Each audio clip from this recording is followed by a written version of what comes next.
My name is Rajkumar. I am the South Application Head, taking care of total South India. I am leading the application team, and here we are in the HIMTEX Machine Tool Expo, and this is the machine Tachyon 5FT. First time we launched here with fourth and fifth axis, and this Tachyon 5FT having the axis stroke of x-axis 550, y-axis 450, and z-axis 400 mm. And this machine comes with 24,000 RPM and servo tool ATC, which is having tool to tool change time of 1.1 seconds. And this is the rotary and tilting, integrated rotary tilting table. And you can get the C-axis continuous 360 degree and A-axis plus or minus 110 degree.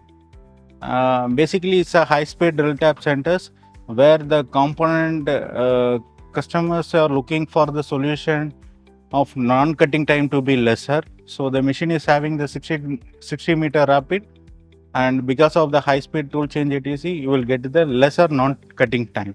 And these machines will come up with the second option with the pallet changer also.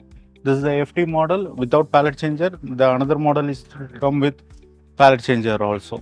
So we have three variants: Tachyon 4, Tachyon 5, and Tachyon 7. And this particular machine, it's a 5-axis. It's a 3+2 with the Siemens 828D. If you want the 5-axis continuous, we can change with the controller Siemens 1, and we can offer the 5-axis continuous machine also in this particular model.